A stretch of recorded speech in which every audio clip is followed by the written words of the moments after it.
The nth-Child pseudo-class selector is conceptually a very difficult concept to understand, but once you understand it, it's actually very useful in CSS.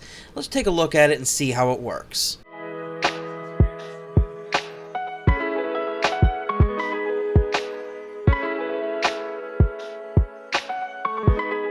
Normally when you hear the word child, you think that you're going to be selecting the parent and then adding a selector on top of that to select specific children out of that parent. But in this, it's not the case. You actually don't select the parent whatsoever. The reason that it's called nth-Child is because it refers to the fact that every one of them that you want to select have to have the same parent. So in this situation right here, I've got a couple ULs, and then inside of each one of those ULs, I've got a few LI tags. And each one of these LIs inside of these ULs are considered siblings. So this set right here would be considered a bunch of siblings, and then this set right here would also be a set of siblings. So let's take a look at the nth-Child syntax and see exactly how this plays into everything. So let's go over to the CSS here, and let's say we want to select all of the odd LIs. So we're going to select the LI, and then we're going to say nth-Child, and we're going to pass in the odd selector. And this is going to tell it to select all of the ones that are odd. So how does it know which ones are odd? Well, what it does is it's going to take these LIs. It's going to find all of the LIs that are a sibling of one parent. So all of these LIs are going to be grouped together, and then it's going to number them in order 1, 2, 3, 4, 5, 6, 7, and 8. And then it's going to say, okay, out of those numbers, which ones are odd? So it's going to say, well, 1 is odd, 3 is odd, 5 and 7 are both odd as well. So it's going to select those as your selected ones, and the other ones are not selected. And it's going to do the same thing for this one here. It's going to say, okay, 1 is odd, 3 is odd, 5 and 7 are both odd as well. And it's going to select those as your selected ones. So let's see it in action. So if I change the color to red here, you can see over here that the first one, as I said, has changed colors. The third one, the fifth, and the seventh one. And then on this list down here, the first, third, fifth, and seventh one have also been changed colors. But these are considered two separate lists because they are both descendants of different parents. So let's take a look at another example. So let's say we just want to select this very first list right here. We don't want to select this one down here. And we just want to select the even ones out of this list. So the way that we could do that is we could select the classes. So we could select the planet class, and then we could select the evens after that.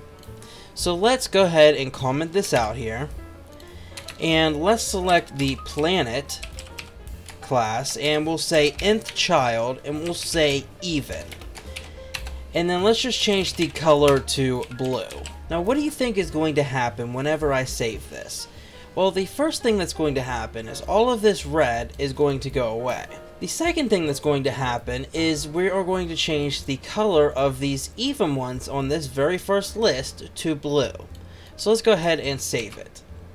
And you can see the even ones have been changed to the color blue, and it's on just this list. And that's because we have the planet class on these lists, and these are all under the same parent. And this one doesn't do anything because we're not selecting anything from this list.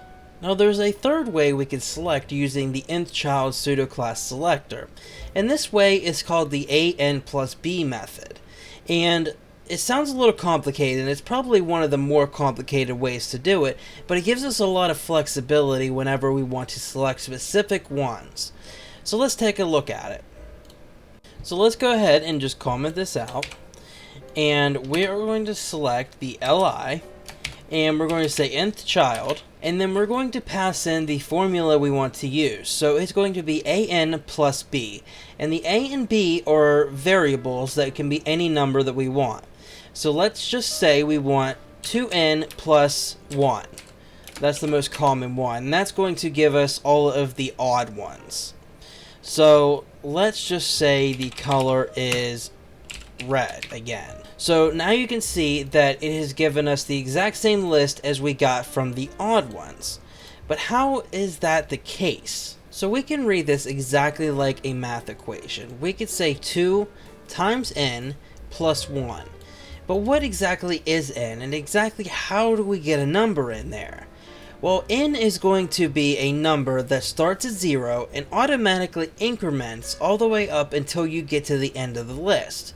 So it's going to see that there's 8 values in this list. So it's going to set the max n as 8. So it's going to say don't go past 8.